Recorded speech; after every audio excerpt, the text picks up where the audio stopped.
Hello everyone, my name is Talvinder. Today we are going to discuss about the alternative media of the communication.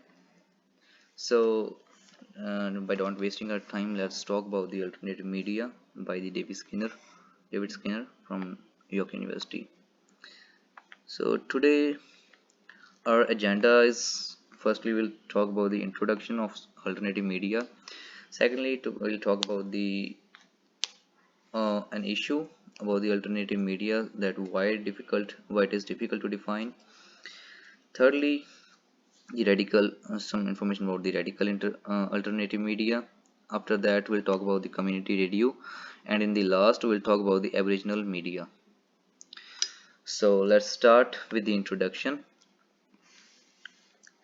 The alternative media, it is media which provide a range of perspectives and modes of communication that are not readily available through the profit driven media that dominate the Canadian mediascape. So basically it is the wide range of media from different media platforms to the social media, like we can say from the newspapers, from the magazines to the social media. After that, which is a large issue, that why alternative media is difficult to define. The term alternative media is difficult to define because this term raises the question about the alternative to what. Basically, we don't know that alternative to what. It is not clear from the term that is it confined to only radical or underground media. So basically, it is not known that it is not tied to a single media. Like if we know about the radical or underground media, then the answer can come, or we can know the answer easily. So next, starting with the radical alternative media. Firstly, talk about the definition of the radical alternative media: the media that explicitly challenge dominant institutions, ideas, or values.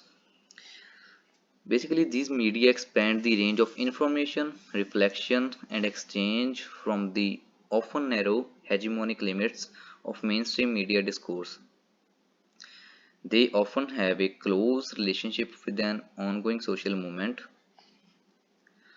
After this radical alternative media, we are going to talk about community radio. First, I will talk about the goal, and then we'll talk about the definition.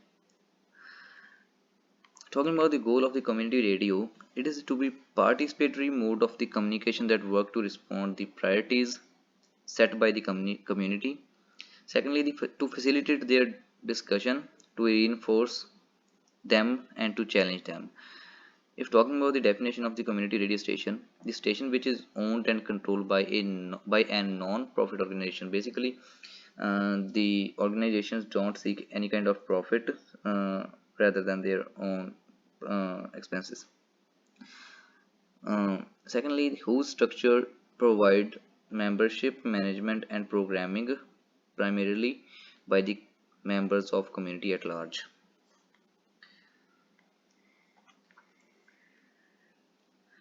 So every community radio station are operated in different manners. Likewise, for Radio Centerville, its programming will be oriented towards promoting the interest of low-income residents of their area. If talking about our local area, we live in Vancouver. For Vancouver's CFRO, its main motive is to provide news and perspective that are not covered by conventional media. So it is the responsibility of the community radio. So talking about our last topic, the Aboriginal media. We'll talk about the role of Aboriginal media, Aboriginal newspaper first, and secondly, we'll cover the role of Aboriginal radio and television. So let's talk about the role of the Aboriginal newspaper. They offer a wide range of news and information, particularly related to the communities they serve.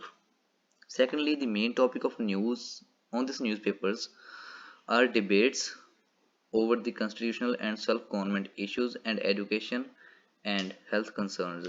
So basically these are the newspapers, those are covering the constitutional and self-government issues and their debates. After that they cover educational and health concerns. The role of the Aboriginal radio and television is to provide news of international, national, and regional topics and of important issues such as native self-government, the educational the education system, and extremely high suicide rate among the youngsters. The Aboriginal media operates as agents of cultural power, provide which provide both Aboriginal people and the public at large alternative perspectives. So here we are completing our today's topic, the alternative media, and their further topics. So thank you. Hope you guys enjoy the session. It is that's all about today. Thank you.